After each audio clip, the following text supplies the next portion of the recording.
Hi, in this class we learn two definitions and two theorems depends upon these definitions. Both are very important definitions.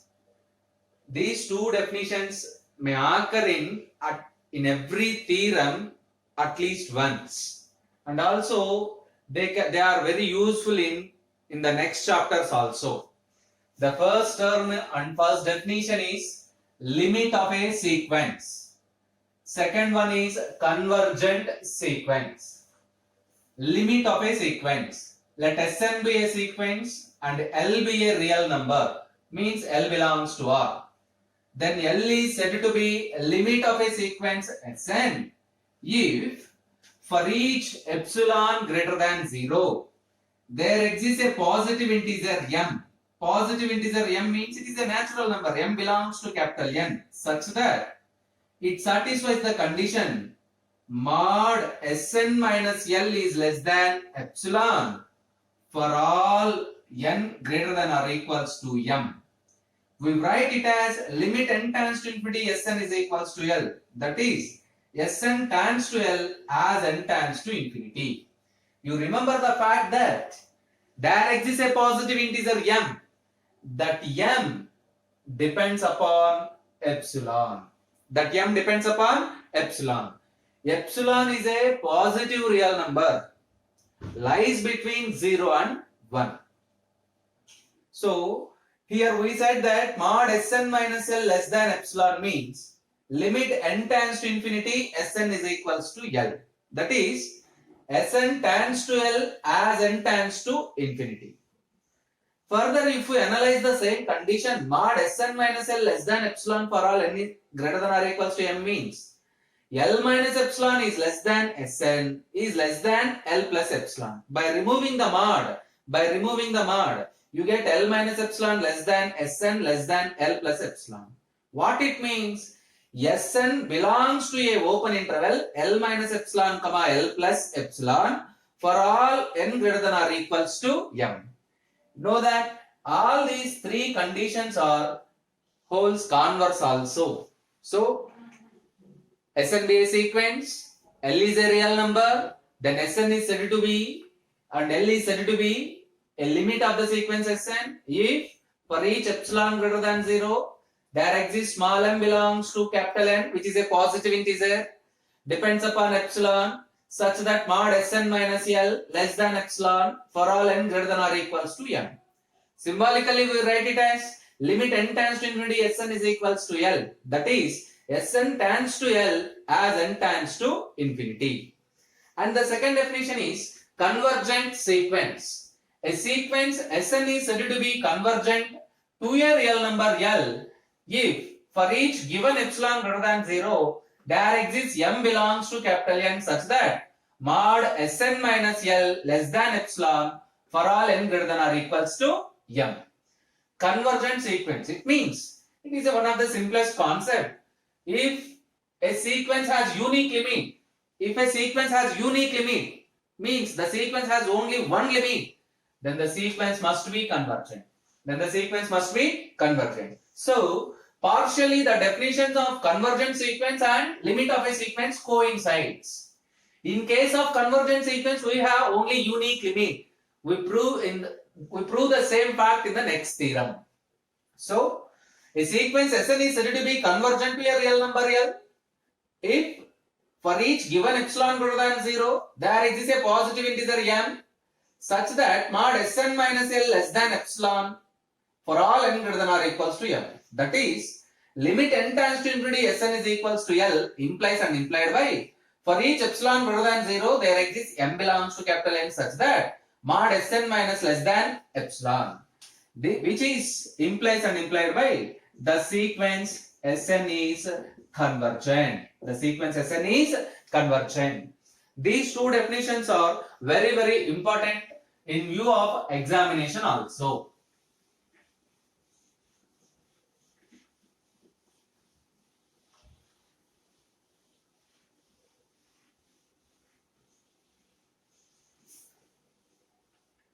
We next prove a theorem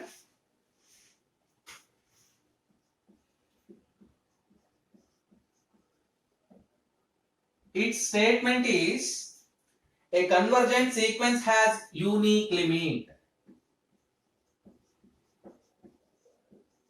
A convergent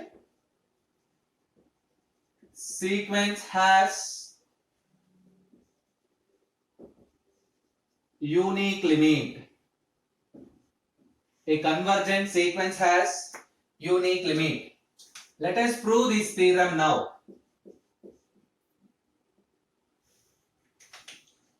Let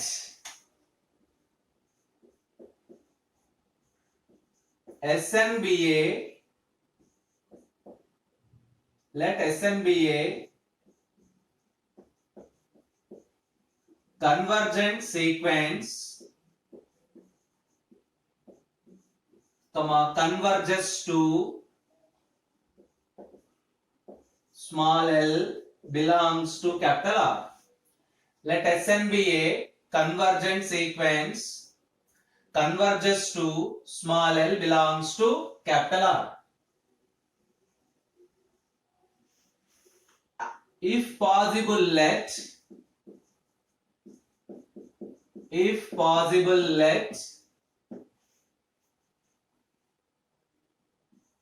Sn has another limit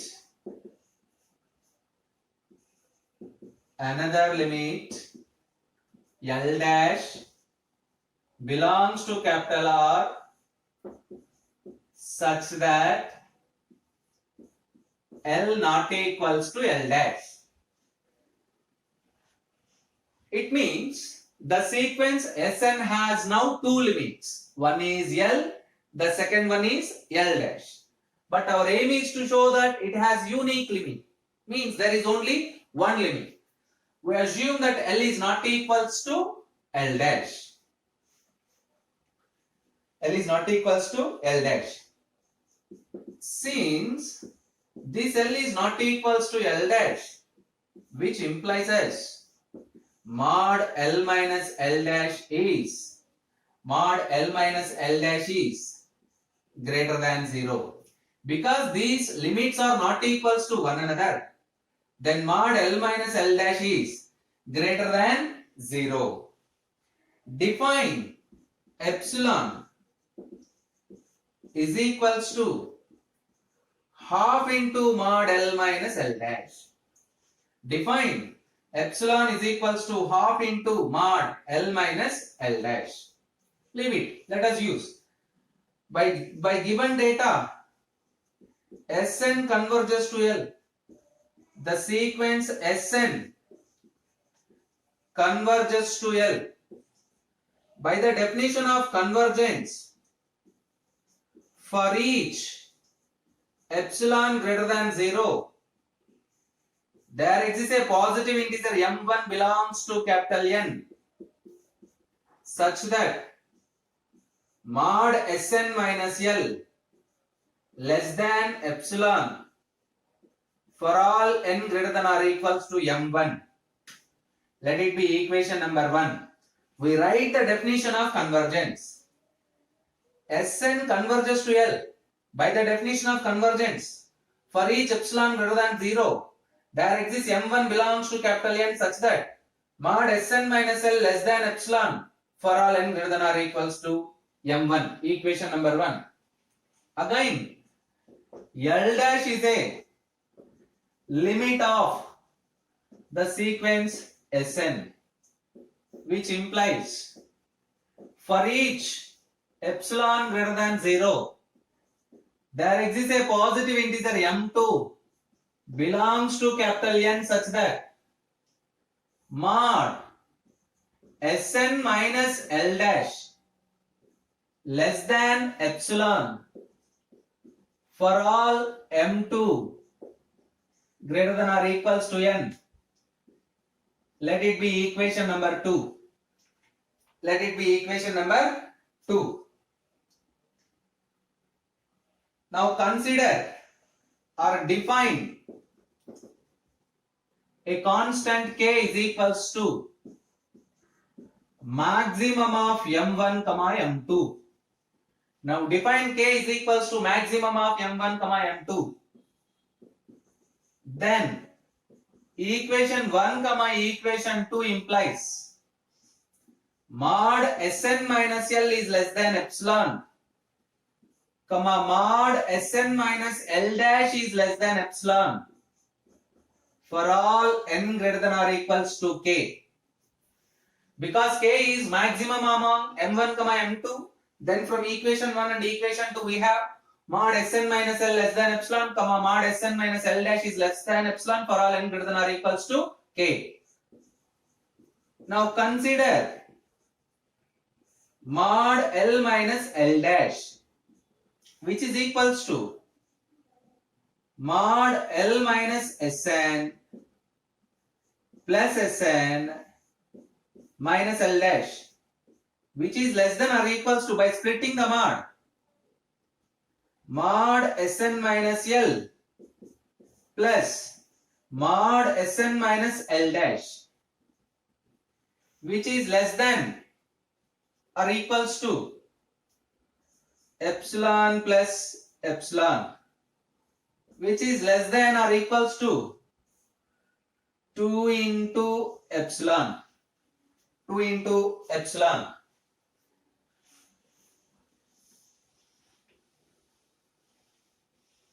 which is less than 2 into, actually 2 epsilon is equals to L minus L dash. By using this fact, epsilon is equals to half into L minus L dash. 2 epsilon is equals to L minus L dash, less than or equals to mod L minus L dash. Therefore, mod L minus L dash is less than or equals to mod L minus L dash. This is a contradiction. This is a contradiction. This contradiction exists because of our assumption L not equals to L dash. Therefore, our assumption L not equals to L dash is wrong. Therefore, L is equals to L dash.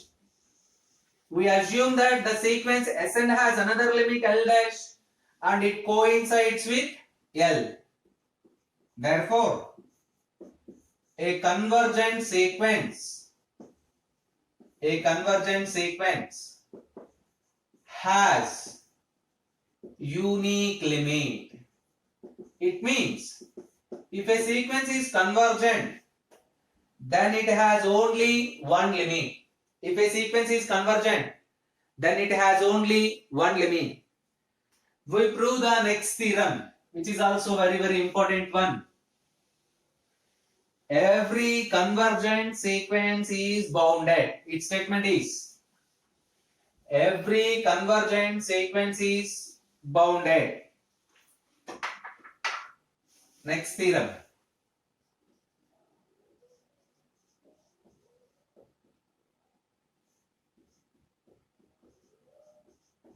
Every convergent sequence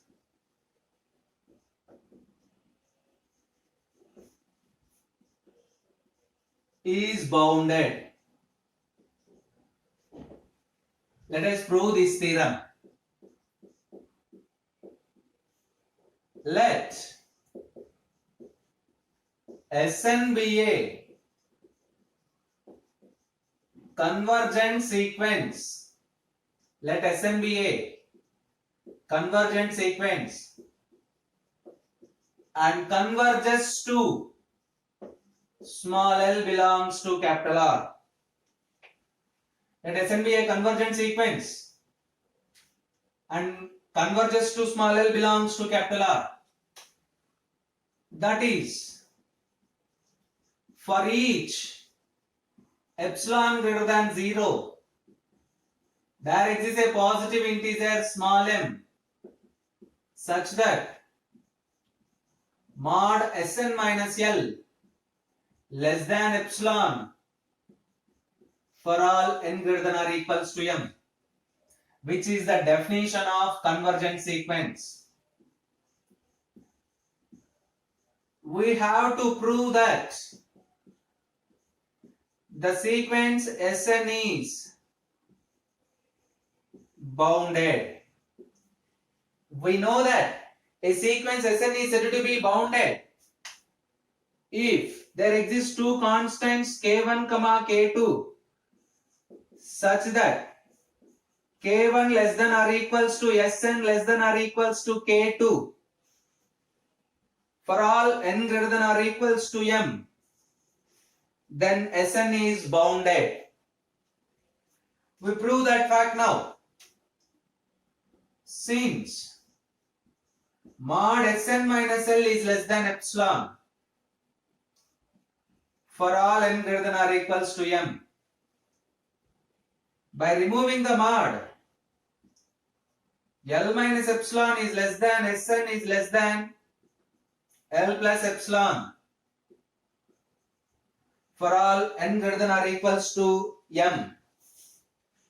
We get an inequality. For our convenience, take epsilon is equals to 1, just for our convenience.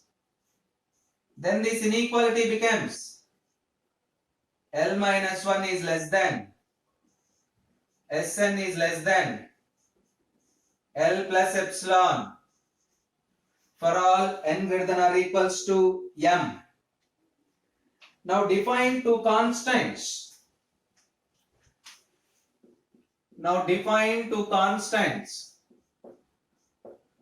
K1 is equals to. Now define two constants K1 and K2. K1 is equals to minimum of S1, S2, and so on, Sn minus 1, L minus 1. And K2 is equals to maximum of S1, S2, and so on, Sn minus 1, L plus 1. You observe that we define two different constants K1, K2. K1 is equals to minimum of S1, S2, and so on, L minus 1. K2 is equals to maximum of S1, S2, and so on, L plus 1. By using these two constants, this inequality L minus 1 less than Sn less than L plus epsilon becomes K1 is less than Sn is less than K2 for all n greater than or equals to m. This condition shows us the sequence Sn is bounded. The sequence Sn is bounded. This shows us every convergent sequence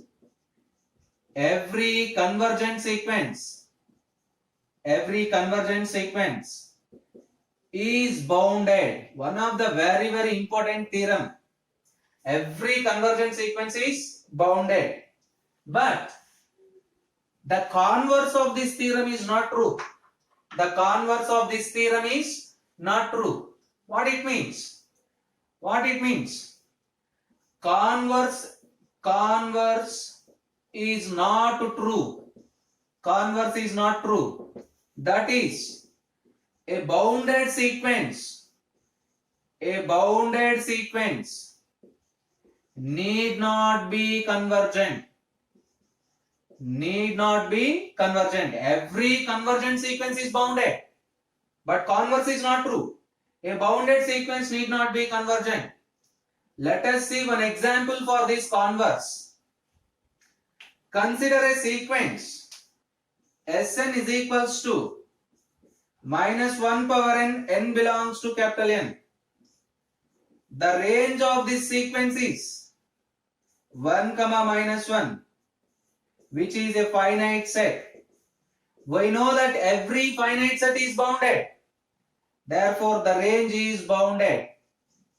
If the range is bounded, the sequence Sn is bounded. But the sequence Sn is not convergent because it has two limits. Minus 1 is a limit of the sequence Sn. Plus 1 is also a limit of the sequence Sn. By previous theorem we know that a convergent sequence has only one limit, has only unique limit. But this sequence has two limits, -1, 1. Therefore, Sn is not convergent. What it means? The sequence is bounded but not convergent. It means a bounded sequence need not be convergent. From this class, you learn three main properties of a sequence. A convergent sequence has unique limit, which is the first property. And every convergent sequence is bounded. It is second property. A bounded sequence need not be convergent. It is third property. Be careful and learn the definitions very well. Wish you all the best.